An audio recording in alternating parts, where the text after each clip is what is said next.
അവർക്ക് പെൺമക്കളില്ലേ, ഭാര്യമാരില്ലേ?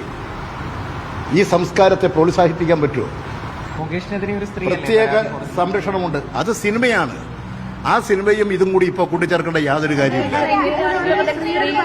ഞാൻ പറയുന്നത് അത് സിനിമയും സിനിമാ ലോകത്തുള്ള കാര്യം, ആ കാര്യം ചർച്ച ചെയ്യുമ്പോൾ അത് പറയാം. അല്ല ജയരാജ, നിനക്ക് ഭാര്യയില്ലേ? നിനക്ക് മക്കളില്ലേ? നിന്റെ രാജാവിന് ഭാര്യയില്ലേ? രാജാവിന് പെൺമക്കളില്ലേ? നിങ്ങൾ ശിവൻകുട്ടിക്ക് ഭാര്യയില്ലേ? മക്കളില്ലേ? നിങ്ങൾ ആർക്കും ഭാര്യയും മക്കളും ഇല്ലെന്നാണോ നിങ്ങൾ പറയുന്നത്? ആ, ശരിയായിരിക്കാം, ഭൗതികവാദികളാണല്ലോ. ഭാര്യയായി കാണാൻ പറ്റില്ലായിരിക്കാം, മകളായി കാണാൻ പറ്റില്ലായിരിക്കാം, വെറും ഒരു ഉപകരണം മാത്രമായിട്ടാണോ നിങ്ങൾ കാണുന്നത്? നിങ്ങൾക്ക് ഈ പറയുന്ന ഉടുപ്പില്ലേ? നിങ്ങൾക്ക് ഈ പറയുന്ന അന്തസ്സില്ലേ?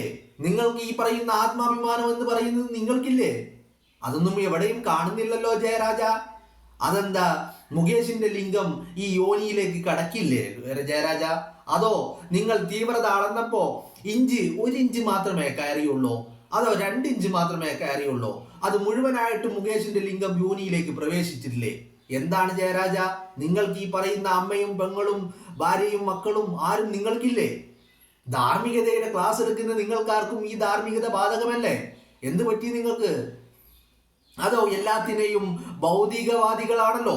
അത്തരത്തിൽ സ്ത്രീയെയും വെറും ഭൗതികമായ ഉപകരണമായിട്ട് മാത്രമാണോ നിങ്ങൾ കാണുന്നത്? അത് രാഹുലിന്റെ കാര്യത്തിലേക്ക് വരുമ്പോൾ മാത്രം സ്ത്രീയായി മാറുന്നു. നിങ്ങളുടെ കാര്യങ്ങളിൽ അത് ഭൗതികമായ ഒരു ഉപകരണമായിട്ട് മാത്രമാണോ നിങ്ങൾ കാണുന്നത്? മനസ്സിലാവാത്തത് കൊണ്ട് ചോദിക്കുന്നതാ. ഇന്നലെ ശിവൻകുട്ടിയും പറയുന്നത് കേട്ടായിരുന്നു. മുകേഷിന്റെ കാര്യങ്ങൾ ചോദിക്കുമ്പോ മുകേഷിന് ആ ധാർമ്മികതയില്ലേ എന്ന് ചോദിക്കുമ്പോ മുകേഷിന്റെ കാര്യത്തെക്കുറിച്ച് എനിക്കറിയില്ല. എന്താണ് പിന്നെ ശിവൻകുട്ടിക്ക് അറിയുന്നത്? സിലബസിൽ ഇല്ലാത്ത കാര്യങ്ങൾ ചോദിക്കണ്ടെന്നാണോ പറയുന്നത്? കേരളത്തിന്റെ സമൂഹം നിങ്ങൾ പറയുന്നതിനനുസരിച്ചല്ല ചർച്ച ചെയ്യുന്നത്. ഇവിടെ സിനിമാക്കാരന് മറ്റൊരു നിയമം, രാഷ്ട്രീയക്കാരന് മറ്റൊരു നിയമം, അങ്ങനെയൊന്നില്ല. മുകേഷ് MLA ആയത് സിനിമാക്കാരനായത് കൊണ്ടല്ല, അയാൾ തെരഞ്ഞെടുപ്പിൽ മത്സരിച്ച് ഒരു കക്ഷി രാഷ്ട്രീയത്തിന്റെ ഭാഗമായിട്ട് തെരഞ്ഞെടുപ്പിൽ മത്സരിച്ചത് കൊണ്ടാണ്. അങ്ങനെ വരുമ്പോ അയാൾ രാഷ്ട്രീയക്കാരൻ തന്നെയാ, കക്ഷി രാഷ്ട്രീയത്തിൽ ഉള്ളവൻ തന്നെയാ. സിനിമാക്കാരനെന്ന് പറഞ്ഞ് മാറ്റി നിർത്താൻ കഴിയില്ല. അതെങ്ങനെ സാധിക്കും? ഇനി നമ്മുടെ രാജ്യത്ത് സിനിമാക്കാരനൊരു നിയമം, രാഷ്ട്രീയക്കാരന് മറ്റൊരു നിയമം, സാധാരണക്കാരന് മറ്റൊരു നിയമം, അങ്ങനെ ഒന്നുണ്ടോ? ഇല്ല. ഈ രാജ്യത്ത് ഇവിടുത്തെ പൗരന്മാർക്ക് എല്ലാവർക്കും ഒരൊറ്റ നിയമം മാത്രമേ ഉള്ളൂ. അവിടെ സിനിമാക്കാരനെ മാറ്റി നിർത്താൻ കഴിയില്ല. അതോ സിനിമാക്കാരന്റെ ലിംഗം മാത്രം ഉദ്ധരിച്ച കഥ ഇവിടെ പറയണ്ട എന്നാണോ? അത് നടപടിയാവില്ല മിസ്റ്റർ ജയരാജൻ. ജയരാജനല്ല ഈ കേരളത്തിന്റെ പൊതുസമൂഹത്തിന്റെ ചർച്ചാ മണ്ഡലത്തെ തീരുമാനിക്കുന്നത്. രാഹുലിന്റെ കാര്യം ചർച്ച ചെയ്യുന്നുണ്ടെങ്കിൽ അതുപോലെ തന്നെ മുകേഷിന്റെ കാര്യം ചർച്ച ചെയ്യും. രാഹുലിന്റെ കാര്യം ചർച്ച ചെയ്യുന്നുണ്ടെങ്കിൽ മുഹമ്മദ് റിയാസിന്റെ കാര്യം ചർച്ച ചെയ്യും. മുൻ ഭാര്യയെ കുനിച്ചു നിർത്തി കൂമ്പിലിടിച്ച മുഹമ്മദ് റിയാസിന്റെ കാര്യം ചർച്ച ചെയ്യും. വിജയന്റെ ഓഫീസിലെ പ്രൈവറ്റ് പൊളിറ്റിക്കൽ സെക്രട്ടറി ആയിട്ടുള്ള P ശശിയുടെ തീവ്രത നിങ്ങൾ അളന്നിട്ടുണ്ടാകും. പക്ഷെ അതും ഞങ്ങൾ ചർച്ച ചെയ്യും. അങ്ങനെ ധാർമ്മികത എന്നൊന്ന് പറയുന്നത് ശശിക്ക് മറ്റൊന്ന്, മുകേഷിന് മറ്റൊന്ന്, റിയാസിന് മറ്റൊന്ന്, ഇങ്ങ് രാഹുലിലേക്ക് എത്തുമ്പോ അത് വേറെയൊന്ന്. അങ്ങനെ ഒന്നില്ല. നിങ്ങൾക്ക് ഭാര്യയും മക്കളും പെൺമക്കളും സഹോദരിമാരും പെങ്ങന്മാരും ഒക്കെ ഉള്ളതുപോലെ തന്നെ എല്ലാവർക്കും അതുണ്ട്. മുകേഷിന്റെ കാര്യത്തിൽ നിങ്ങളെടുത്ത തീരുമാനം, അത് നിങ്ങൾ ഭാര്യയെയും മക്കളെയും അമ്മമാരെയും പെങ്ങന്മാരെയും ഒക്കെ വെറും ഭൗതികവാദികളായിട്ടാണ് കാണുന്നതെങ്കിൽ, ഭൗതിക ഉപകരണമായിട്ടാണ് നിങ്ങൾ കാണുന്നതെങ്കിൽ, അത് നിങ്ങളുടെ മൂല്യച്യുതിയായി മാത്രമേ ഞങ്ങൾക്ക് അതിനെ കാണാൻ കഴിയുകയുള്ളൂ. മനസ്സിലായില്ലേ? ധാർമ്മിക ച്യുതി അല്ലെങ്കിൽ മൂല്യങ്ങൾ, ഈ പറയുന്ന അപകടാവസ്ഥയിലായ ഒരു മൂല്യച്യുതി, അത് മാത്രമാണ് നിങ്ങളുടേത്. രാഷ്ട്രീയ ലക്ഷ്യങ്ങൾ മുന്നിൽ കണ്ടുകൊണ്ട് ഒരു തെരഞ്ഞെടുപ്പ് മുന്നിൽ വരുമ്പോ തങ്ങളുടെ മുൻ MLA, നിങ്ങളെല്ലാവരും കൂടി ദേവസ്വം പ്രസിഡന്റ് ആക്കിയ വ്യക്തികള്, ഇവരൊക്കെ അഴിയെണ്ണേണ്ട ഒരു ഗതികേട് വരുമ്പോ സന്ദേശം സിനിമയിൽ സത്യനന്ദിക്കാട് പടച്ചുവിട്ട ഐഡിയോളജി എടുത്ത് പ്രയോഗിക്കുന്ന സഖാക്കന്മാരെ കാണുമ്പോ വെറും പുച്ഛം മാത്രമേ ഉള്ളൂ. കേരളത്തിന്റെ സമൂഹം ഭർത്താവിനെ വഞ്ചിച്ച് കാമുകനോടൊപ്പം ഇറങ്ങിപ്പോയവൾക്കൊപ്പമല്ല എന്ന് കേരളത്തിന്റെ സമൂഹം തുറന്നു പറയുന്നുണ്ട്.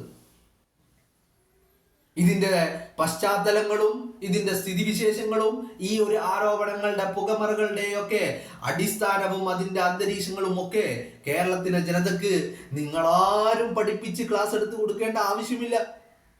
മനസ്സിലായില്ലേ? നിങ്ങളുടെ മൂല്യച്യുതിയെ കുറിച്ച് നിങ്ങൾ ആദ്യം ബോധവാന്മാരാകുക. നിങ്ങളുടെ ധാർമ്മികതയെ കുറിച്ച് നിങ്ങൾ ആദ്യം അതിനുശേഷം മാത്രം ഈ കേരളത്തിന്റെ പൊതുസമൂഹത്തിന് ക്ലാസ് എടുക്കുക, അവരെ ധാർമ്മികത പഠിപ്പിക്കുക, അവരുടെ അന്തസ്സിന്റെ മേലിൽ അവരുടെ ഈ പറയുന്ന നിലപാടുകൾക്ക് മുകളിൽ നിങ്ങൾ ആരും വലിയ മാനദണ്ഡങ്ങളും വലിയ ധാർമ്മികതയും കൽപ്പിക്കേണ്ട ആവശ്യമില്ല എന്ന് മാത്രമേ നിങ്ങളോട് പറയാനുള്ളൂ. ശിവൻകുട്ടിക്ക് ചോദിക്കുമ്പോൾ ശിവൻകുട്ടിക്ക് വർഷങ്ങളായിട്ട് ഇപ്പൊ നിങ്ങളൊന്ന് ആലോചിക്കും, മുകേഷിനെതിരെ കുറ്റപത്രം സമർപ്പിച്ചിട്ട് എത്ര മാസങ്ങളായി? 2025 ഫെബ്രുവരിയിൽ മുകേഷിനെതിരെ കുറ്റപത്രം സമർപ്പിച്ചതാ. ഫെബ്രുവരി കഴിഞ്ഞു March, April, May, June, July, August, September, October, November, ഡിസംബറിലേക്ക് എത്തി നിൽക്കുന്നു. ഇത്രയും മാസങ്ങൾ പിന്നിട്ടിട്ടും ശിവൻകുട്ടിക്ക് അതിന്റെ വിശദാംശങ്ങൾ അറിയില്ലത്രേ. പക്ഷെ ഇന്നലെ രാഹുലിനെതിരെ പരാതി നൽകിയ കേസിന്റെ വിശദാംശങ്ങൾ വ്യക്തമായിട്ട് ശിവൻകുട്ടിക്കറിയാം. മുകേഷിന്റെ കാര്യം ചോദിക്കുമ്പോൾ അത് ഔട്ട് ഓഫ് സിലബസ് ആണ്. വിദ്യാഭ്യാസ മന്ത്രിക്ക് തന്റെ വകുപ്പിൽ നടക്കുന്ന കാര്യങ്ങളെ കുറിച്ച് ഒരു അറിവുമില്ലാത്ത ഒരു കിഴങ്ങൻ മാത്രമാണ് വിദ്യാഭ്യാസ മന്ത്രി. ആ വിദ്യാഭ്യാസ മന്ത്രിക്ക് മുകേഷിന്റെ കാര്യങ്ങളെ കുറിച്ച് അറിയില്ല, PCCയെ കുറിച്ചാൽ അവർക്കറിയില്ല, ഈ പറയുന്ന മുഹമ്മദ് റിയാസിനെ കുറിച്ചാൽ ചോദിച്ചാൽ അവർക്കറിയില്ല. അറിയുന്നത് രാഹുൽ മാങ്കൂട്ടത്തിന്റെ കാര്യം മാത്രം വ്യക്തമായ അറിവുണ്ട്. ജയരാജനോട് വന്ന് ചോദിച്ചാലോ അത് സിനിമാക്കാരനാണ്, അത് സിനിമാക്കാരുടെ കാര്യം പറയുമ്പോൾ അത് ചർച്ച ചെയ്താൽ മതി, അത് പള്ളിയിൽ പോയി പറഞ്ഞാൽ മതി. ജയരാജ അത് പള്ളിയിൽ പോയി പറഞ്ഞാൽ മതി, അല്ലെങ്കിൽ വൈദേഹം റിസോർട്ടിൽ പോയി അവിടെ പോയി പറയൂ. മനസ്സിലായില്ലേ? തങ്ങളുടെ റിസോർട്ട് ഉണ്ടല്ലോ, ആ റിസോർട്ടിൽ പോയി പറയൂ. അതല്ലാതെ കേരളത്തിന്റെ പൊതുസമൂഹത്തോട് ഇത്തരത്തിലുള്ള ന്യായങ്ങൾ ഇറക്കാതെ ധാർമ്മികതയുടെ ക്ലാസ് ഞങ്ങൾക്ക് ആർക്കും ആവശ്യമില്ല. നിങ്ങളാണ് ആ ധാർമ്മികത കാണിക്കേണ്ട ആളുകൾ. ആ ധാർമ്മികത നിങ്ങൾക്ക് കാണാൻ കഴിയുന്നില്ലെങ്കിൽ പിന്നെ ആ ധാർമ്മികതയുടെ ക്ലാസ് ഞങ്ങൾക്കാർക്കും ആവശ്യമില്ല. വീണ്ടും ആവർത്തിച്ച് പറയുന്നു, കേരളത്തിന്റെ പൊതുസമൂഹം പറയുന്നത് തന്നെ പറയുന്നു, രാഷ്ട്രീയം മുന്നിൽ കണ്ടുകൊണ്ട്, തെരഞ്ഞെടുപ്പ് മുന്നിൽ കണ്ടുകൊണ്ട് മാസങ്ങൾക്ക് ശേഷം പലരുടെയും നിർബന്ധത്തിന് വഴങ്ങി ഇത്തരത്തിലൊരു പരാതിയുമായി യുവതി രംഗത്ത് വന്നിട്ടുണ്ടെങ്കിൽ അത് വ്യക്തമായ തെരഞ്ഞെടുപ്പ് ഗർഭം തന്നെയാണ് എന്നുള്ള കാര്യത്തിൽ ഒരു തർക്കവുമില്ല. പിന്നെ മുകേഷിനും ശശിക്കും റിയാസിനും കടകംപള്ളിക്കും തോമസ് ഐസക്കിനും പി ശ്രീരാമകൃഷ്ണനും ഗണേഷ് കുമാറിനും AK ശശീന്ദ്രനും പിന്നെ KT ജലീലിനും ഇല്ലാത്ത ധാർമ്മികതയൊന്നും ഈ പറയുന്ന രാഹുൽ മാങ്കൂട്ടത്തിനും ആവശ്യമില്ല. ധാർമ്മികത എന്ന് പറയുന്നത് അത് ഒരാളുടെ തലയിൽ മാത്രം കെട്ടിവെക്കേണ്ട ഒന്നല്ല. സിനിമാക്കാരന് മറ്റൊരു ധാർമ്മികത, അത് കഴിഞ്ഞ് ഇപ്പുറത്തെത്തിയാൽ മറ്റൊരു ധാർമ്മികത. രാഹുൽ മാങ്കൂട്ടത്തിലേക്ക് എത്തുമ്പോൾ ആ ധാർമ്മികതയുടെ അപ്പോസ്തലനായിക്കൊണ്ട് രാഹുൽ മാറേണ്ട ഒരു കാര്യവും നമ്മുടെ സാഹചര്യങ്ങളിലില്ല. ഇവിടെ ധാർമ്മികത ചോദിക്കുന്നവർക്ക് മുന്നിൽ വലിയ ഒരു ചോദ്യചിഹ്നമായി ഇവിടുത്തെ ഉയർന്നു വന്നിരിക്കുന്ന പരാതിക്കാരി തന്നെ നിലനിൽക്കുകയാണ്. ഭർത്താവിനെ വഞ്ചിച്ച് കാമുകനോടൊപ്പം ഇറങ്ങി തിരിച്ച ആ യുവതിയുടെ ധാർമ്മികത എന്താണെന്നുള്ളത് കേരളത്തിന്റെ പൊതുസമൂഹം ചോദിച്ചു തുടങ്ങിയിട്ടുണ്ട്. അപ്പോ അത്തരത്തിലുള്ള ധാർമ്മികത അതിന് കൂട്ടി നിൽക്കുന്നവർ, അവർ കേരളത്തിന്റെ സമൂഹത്തിന് നൽകുന്ന സന്ദേശങ്ങൾ എന്താണ്, മെസ്സേജ് എന്താണ്, ഇവർ നൽകുന്ന പാഠങ്ങൾ എന്താണ്, കേരളത്തിലെ സ്ത്രീ സമൂഹത്തോട് ഇവർ ആവശ്യപ്പെടുന്ന കാര്യം എന്താണ്? നിങ്ങൾ എല്ലാവരും നിങ്ങളുടെ ഭർത്താക്കന്മാരെ വഞ്ചിച്ച് നിങ്ങളുടെ കാമുകന്മാരോടൊപ്പം ഇറങ്ങിത്തിരിക്കണം എന്നാണോ നിങ്ങൾ പറയുന്നത്? അതിന്റെ കോൺസിക്വൻസുകൾ ഉണ്ടാകുമ്പോ അല്ലെങ്കിൽ അത് ഉണ്ടാക്കിയിട്ട് അതിനോടൊപ്പം നിൽക്കാൻ ഞങ്ങൾ ഉണ്ടാകും എന്നാണോ നിങ്ങൾ പറയുന്നത്?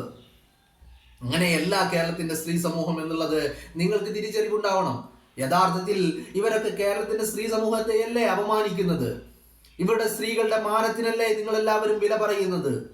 ഇത്തരത്തിൽ നമ്മൾ പലപ്പോഴായിട്ട് കണ്ടിട്ടുണ്ട്. പലരോടൊപ്പം ഇറങ്ങി തിരിച്ചു പോകുന്ന ഭാര്യമാരെ, കാമുകനോടൊപ്പം ഭർത്താവിനെ, മക്കളെ ഉപേക്ഷിച്ച് മക്കളെ ഇല്ലായ്മ ചെയ്തിട്ട് ആ ജീവിതം, കാമുകനോടൊപ്പമുള്ള ജീവിതം സുഗമമാക്കാൻ വേണ്ടി ഇറങ്ങി പുറപ്പെടുന്ന ഒരുപാട് ആളുകളെ നമ്മൾ കാണുന്നുണ്ട്. അവരോടൊപ്പമാണോ നമ്മുടെ കേരളത്തിന്റെ സമൂഹം നിന്നിട്ടുള്ളത്? അങ്ങനെയാണോ നമ്മുടെ സംസ്കാരം? അതാണോ ധാർമ്മികത? അപ്പോ നിങ്ങൾ ഈ പറയുന്ന ക്ലാസ്, നിങ്ങൾ ഈ പറയുന്ന